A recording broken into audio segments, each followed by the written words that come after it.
Hey folks, welcome back to my channel. Today I wanted to do a video showing you all my drum kits from when I started back in 1978 until today. I just started from humble beginnings like a lot of you out there. I'd be interested to know, also leave in the comments what you started out with. Some people, had rich parents or, had jobs when they started playing. I started playing about 12, so not many options, besides child labor, and that really doesn't pay so well. But today's build quality on entry-level kits, I'm envious of. Had I had, there's such a range of choices. Had I had any one of those, that would have been a much better start. But yeah, I started with the snare drum, started adding drums, kind of a Frankenstein thing, and it grew from there. But I'll show you that. I'll show you what I lived through, what I had to deal with when I first started. But it's just important that we did play. Now, there were a lot of years where I wasn't playing, but and didn't have drums, and I don't hoard them. Like I know there's people watching this right now who own and currently have / hoard as many drum sets or more than I've ever owned, which is okay. I usually one or two at a time. I've got an extra one sitting around I'm trying to sell now, so that's a lot for me. But let's go ahead and get started. Let me show you my first snare drum.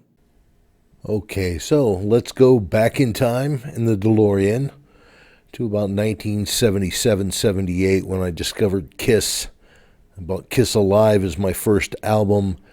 I heard those jungle drums and decided that's what I wanted to do. So had to convince my parents that I wanted to play drums, so they got me lessons, and I got this nice Slingerland Duco snare drum. That's not my actual one, but I have one just like it. Then got a bass drum, another snare drum, and a high tom, an 8x12. And since I didn't need that, didn't have a floor tom, that's what I use that snare shell for. I did that for a while because, didn't have a job yet, but had my rototoms like everybody else did. A little splash cymbal. I think I had a camber ride and I think I had Zildjian hi-hats actually, and a couple other crashes. These cymbals, the non-Zildjians, were cheap and broke easy. So this was kind of my bass kit. And I started going to high school and joined the marching band. I played bass drum, and then I joined a band. Some guys I'm still in touch with. Added a few more drums to it, better cymbals, and that's my first gig playing out at 17. I borrowed the temple blocks from school and, did crappy drum solo and everything. Later on, we joined the Musicians Union in Bloomington. There was this drum kit in a dustbin. I bought it for $50. It's an Olympic by Premier drum kit. Now, this is an old kit. It was a 3-ply, I believe, and they just sounded fantastic. So I recovered them a couple times. Now, I incorporated these with other drums and bought a couple more and turned into a big kit. Sorry for that image. It's the only one that really exists showing the front of the kit, and it got damaged. But this is playing International Falls, Minnesota back in 1985. There was a beer strike in Canada, so they came across the border to the Roadhouse, and we had a grand old time for a week. And that's back in the days where all the women at the bars told me I looked like Bo Brady from Days of Our Lives, and that did not suck. That was a fun 3 months on the road. Later in 1985, we got a different band together, Driver's Option, and yeah, you can tell it's the 80s, huh? And, playing Huey Lewis and the News, Abacab, stuff like that. So I had a bunch of combined drums, these Maxwin by Pearls. I had the Premier Olympic drums in there. That's what that snare is. I put both bass drums together end to end to get a louder sound, and set them up basically like Phil Collins for the most part. The floor tom was a 20-inch bass drum with legs on it and an 18-inch rototom floating in it. It was kind of a weird kit. That's the last night I played with the band. They fired me afterwards. They wouldn't tell me why. Just as well, I was fine parting company with them. So around 1986, I did not play drums for several more years. Ended up moving to Minnesota. Then I went into the Army. After the Army, I started college, and when I was living at home, going back to college, I bought a drum cat system with fat cat and hat cat pedals, fastest bass drum pedal ever. Then I bought a Tama Rockstar kit that looks like this. This wasn't mine, but mine was just like it with an extra tom on it. And I had that when I moved up to Chicago. And I found a band up in Chicago, again, playing cover music from the 70s and 80s. Then I changed over to an electronic hybrid kit. I got a Roland TD7 kit like this one, but I still had the Fat Cat and Hat Cat pedals, and actually double bass Fat Cat pedals. It was pretty cool. I had a Pearl Piccolo snare and all live cymbals. So it was a hybrid kit and very compact. I could fit all of that plus a Roland KC15 amplifier in the back with our lights and fog machine and lasers and stuff, and my little neon. And that's me playing the kit when I still had some hair, and people used to laugh at the kit till I turned it on and played it. It sounded massive. So after a while I moved to Las Vegas, and I got a different kit. I got a Yamaha DTX. Again, I made a hybrid kit. This time for the snare, I used a Yamaha Anton Fig signature model, and just a great drum, fantastic drum, and that was a pretty good kit. It was a pretty good band, but the lead singer was shy in front of people, and in Las Vegas, you really can't be shy in front of a crowd, so we had words and parted ways. After I moved to Hollywood for a while and I did not play, I moved back to Chicago, and I bought a Roland TD10 kit. First thing I did was hook it up in the loft, and I played through Kansas Left Overture with my headphones. There was a sign on my door when I got done. My neighbors downstairs said, "Hey, could you move the drums off the floor?" So I sold it and found a practice space, and just briefly, and I wanted to just get something to dick around on, so I got one of these Tricks and Cocktail kits. A neat little kit, but I wish Tama had made their Silver Star with the separate bass drum. I really didn't like this. It might have its application, but I sold it to somebody quickly after buying it.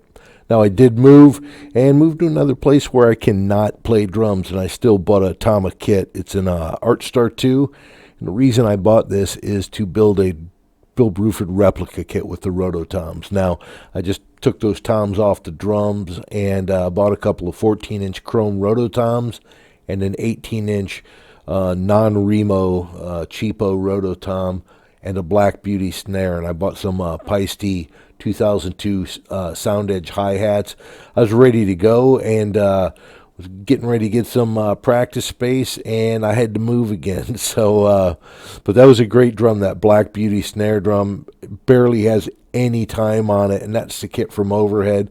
I'm going to be building another one, but I also bought some Simmons drums. Never played them. I kept one in the chance I might get to meet Bill Bruford someday, and, well, what do you know? Look what I got now. I ended up getting into two bands, a Southern rock band and a power pop original band, a Honky Tonk Outlaw Band, and the Viaducts. I got this Pearl MLX kit, beautiful wine red kit. Absolutely love it, all maple shell. Fabulous kit. So I got a snare drum. I got originally the Ludwig 5-inch Superphonic snare drum. It's a really nice tight snare. I like it pretty much as the deep one, the 6.5. But I started adding drums. MMX, I got an MSX, a retrospect that doesn't fit, got a rack.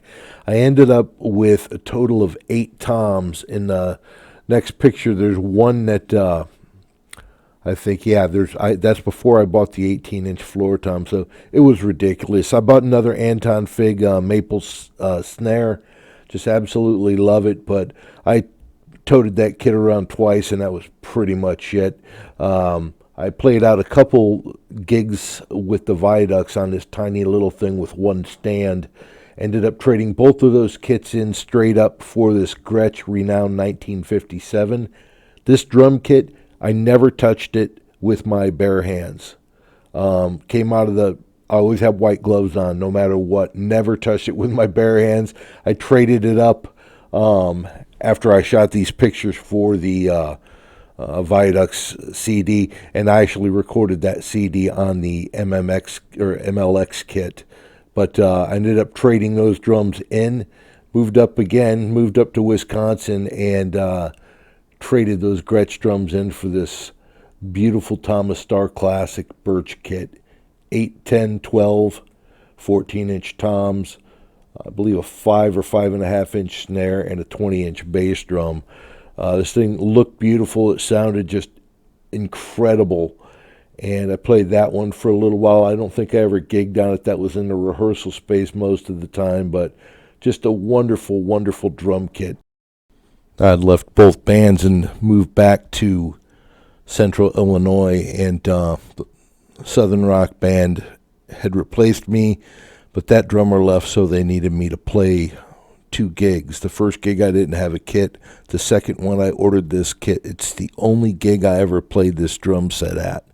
It's a Pearl BLX all birch kit, just gorgeous. It was 8, 10, 12, 14, 16, and I got this beautiful Sensatone aluminum 5-inch snare drum. Just a beautiful combination. And I ended up selling this kit to a gentleman in Chicago. I helped him set it up in the living room. He said he doesn't play drums, he just wants to admire it. So he bought that as a piece of art. I followed up with him years later to see if he still had it. He didn't return my email, so that's too bad. I want that back. But yeah, I played 1 gig at a place called Shark City, just an ideal final gig with the band. A lot of people. There's a line dancing group out there before we even got there, so they stuck around and had a pretty good crowd, but an amazing stage, great bunch of guys. Still in touch with a couple of them to this day, but that was a fun band to play in.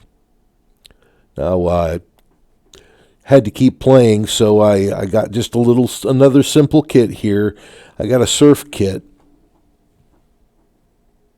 This is Tama Metro Jam kit with a 10, 13 toms, 16-inch bass drum, and a little 13-inch snare. It's all birch. They sound incredible. I love the Silver Star drums. I bought a jazz kit, so then I added 8, 10, 13, 14, 16 with an 18-inch bass and that snare drum. And I bought all Paiste cymbals, all vintage, cool Paiste cymbals, 4 crashes, 3 splashes, 3 chinas, and a ride. And I upgraded the snare drum on that, so I ended up with like a 9-piece kit. And I played in a surf band out of Peoria for just a brief time, and that was a lot of fun. Just a gorgeous kit, though. Those Silver Star birch kits, they sound incredible. I can't say enough. They project, they cut, the wonderful tone on them. And again, this is one of those entry-level kits that, kit for a low price. It just sounds fantastic. No problem gigging out on that. I also built the same setup pretty much with a red sparkle, and I also got another blue one along the way. So great bunch of drums. I wouldn't hesitate to gig out or track with those drums.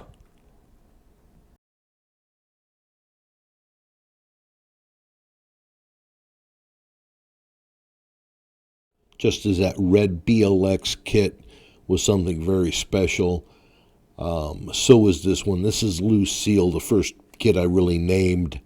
No particular reason, it just kind of fit. What a great kit. It's a Pearl Master Studio Birch, 10, 14, 16-inch toms, 22-inch bass, and I tried a couple different snare drums on there. First was this Master Studio 6.5 by 14 Birch, and I put a wooden hoop on that, and sounded fantastic. Then I switched to the Ian Pace model snare, the steel shelled snare. The band I was playing in, this is absolutely perfect. We did some harder stuff, some good stuff. I ended up adding a black and gold Remo rototom in there, which looked fabulous. Wasn't really necessary, but hey, I had space. Now, I got an invite from an Indian band in town in Central Illinois, and they wanted me to play a show with them. So I bought an electronic Alesis kit, just a simple one, and I combined it with this one. And I had to learn music I'd never heard, different structure than I'm used to. But I played this concert with them, and it went pretty well. There's a percussionist there that I worked alongside, and that was a very cool experience. I ended up adding a gong drum, a pancake gong to it, and that 8-inch drum. It's a masterwork black and gold birch, so I ended up selling that complete. And wouldn't you know it, at the same time where I had the black and gold, I found a wine red and gold Master Studio birch, 8, 10, 12, 14, 16. Use the same snare drum with that and a 22-inch bass. Very nice kit. Another thing I was a custodian of for a while. Then I like enjoying something for a while, then passing it along and making sure someone else gets a great deal on it. And I did have at the same time, this was my studio kit for that band rather than lugging my main kit back and forth. I did come across 3 different sheer blue pearl kits, one after the other. Did flipping on one of them, played one for a while, and then I recovered one which was all miscolored and gouged and stuff. And that one looked pretty cool, but I really enjoyed those huge drums. And this is when I started thinking ergonomically. And once I got these rewrapped, I did some things differently. So that bass drum's out in front of the kit. The toms are dropped down behind it. I had to finagle the double pedal. So that's probably the weirdest kit yet, but my first semi-ergonomic. I even wrapped the DW pancake gong to match that, and there it is from the back. Center hi-hat, pretty much how I have it now. I just don't have low toms to my left, but great sounding kit. The guy that got it was very happy.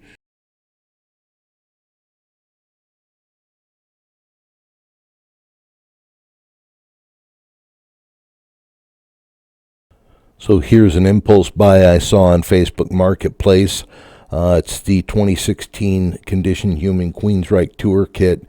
The last tour kit Scott Rockenfield used. He signed all the cymbals, all the Paiste cymbals, the inside of all the drums, and the bass drum heads. These are Pearl Masters, 8, 10, 12, 13, 16, 2 22-inch bass drums. That snare was his, but I don't think he played it live. It came with the rack also, and a friend of mine said, you know, it's really weird having this drum kit in your living room in the middle of this small town. Yeah, we're all among the cornfields, and I'm like, yeah, I know. I really can't play it out. You know, I worry about something happening to it, something getting nicked. So I ended up putting it in the configuration I like playing it in, and my friend and I traded songs back and forth and enjoyed it. I ended up putting it back how it was and sold it to a good soldier and a huge Queensryche fan. I think he's still enjoying it today. And then my next couple of kits were short-lived, but played a couple gigs out on this. It's a Pearl Session Custom Maple Kit. Really nice kit. I like this. This is where I first put the center hi-hat in there with the toms splitting them, so you kind of had to do a fill over the hi-hat. I got used to it, but I really didn't care for it. I mean, I liked the kit. It just wasn't my ideal kit. I was starting to miss playing on birch or just a different type of wood. I mean, I played birch and maple, and so yeah, I did go back to birch. I went back to a Thomas Starr Classic, same hi-hat setup on that with the gap in there, closer to what Bruford was playing, but with the left bass drum, and I could put that pancake gong in there. And I don't think I ever played out on this, but boy, what a shame. That's one I'd like to have back, but I'm sure I'm going to trip across another one in the future. But just a really pretty kit, and the owner was happy to have that, especially with that throne.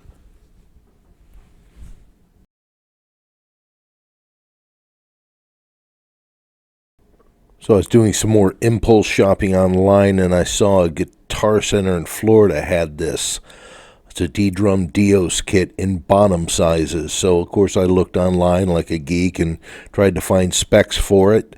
And I couldn't find specs for this size kit in this finish, the D-Drum Dios. I know that kit, they stopped making that model for a little while, but I couldn't find it listed, and I found a drum cover online.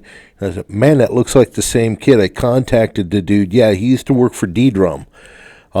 This kit was custom made for Brian Tishy, while he was in Whitesnake. Now, while this kit was being made for him, he changed over to Natal, so he never took delivery of this kit. So sat in a warehouse, and they put it out on the floor at D-Drum, and the guy I talked to that did the drum video, he took them home. He ended up selling them, I think, to Sam Ash. Guy bought them there, sold them from Guitar Center, and I ended up with them. And I bought a 402 snare, of course, and played a whole lot of Led Zeppelin and a whole lot of Deep Purple for a few months, and just enjoyed it and got rid of it. But beautiful kit, sounded thunderous. There were 2 XLR jacks mounted in the bass drum, as well as a Kelly shoe mount inside of it. So I knew it was made for a pro, and I found that's the story, and emailed Brian. He said, hey, I'm glad it went to a good home. So it was nice to have my hands on that kit for a while.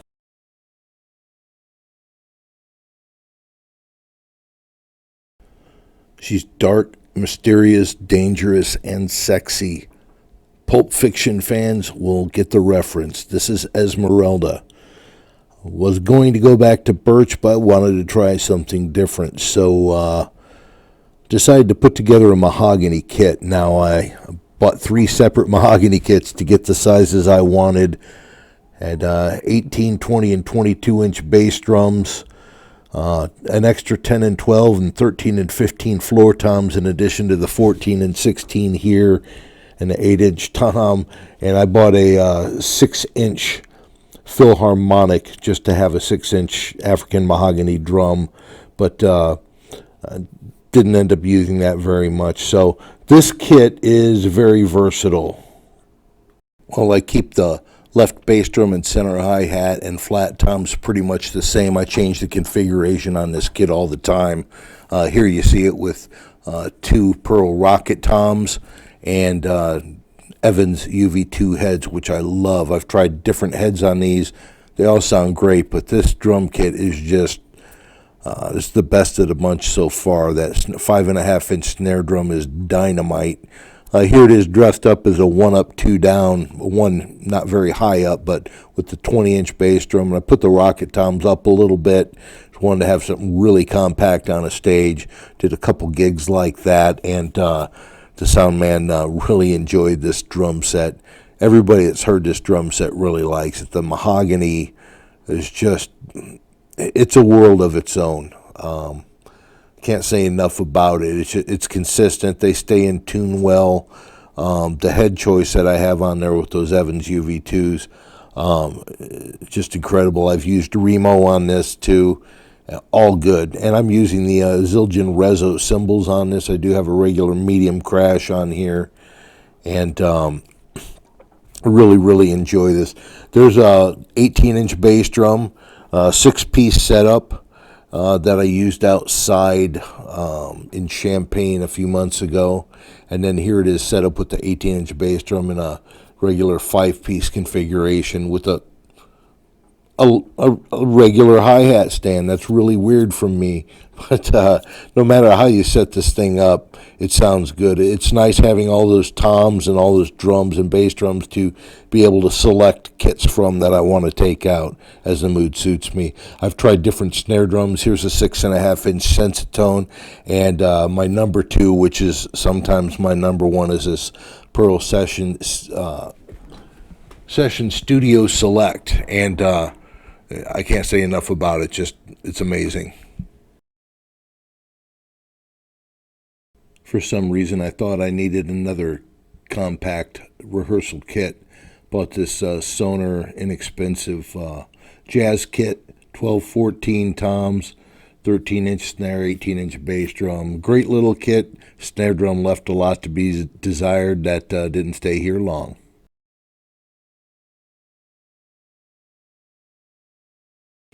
Fans of the professional will know who Matilda is.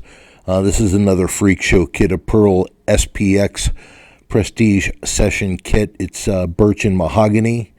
Really nice kit, 10, 12, 14, 16 toms. Those are all virgin shells, not the bass drum. It's a 22, 6.5-inch snare. You can see there's another weird hi-hat. I had the hi-hat off to the right a tiny bit.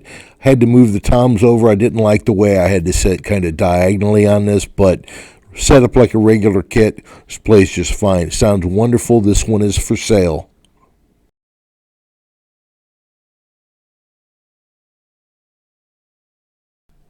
Fill her up with Ethel. Anybody who gassed up a car before 1986 remembers leaded gasoline, 100 octane. Well, that's Ethel. Ethel has a Krager SS Mag wheel on the bass drum head. That's reminiscent of the era of music our band covers, all 70s. And I've since added a nitrous bottle to this too.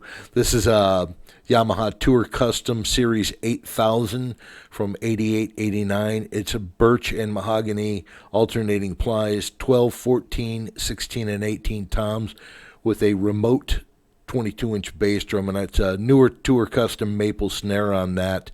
But check out my rig rundown on this kit if you want to learn more about the setup. Also, be sure to watch the ergonomic setup that I just did, and I've got a couple drum covers, but she's got an outdoor voice only, so that's where I play her. Well, I hope you enjoyed my trip down memory lane, and I know it's always cool looking at other people's gear. I hope you enjoyed looking at my kits over the years.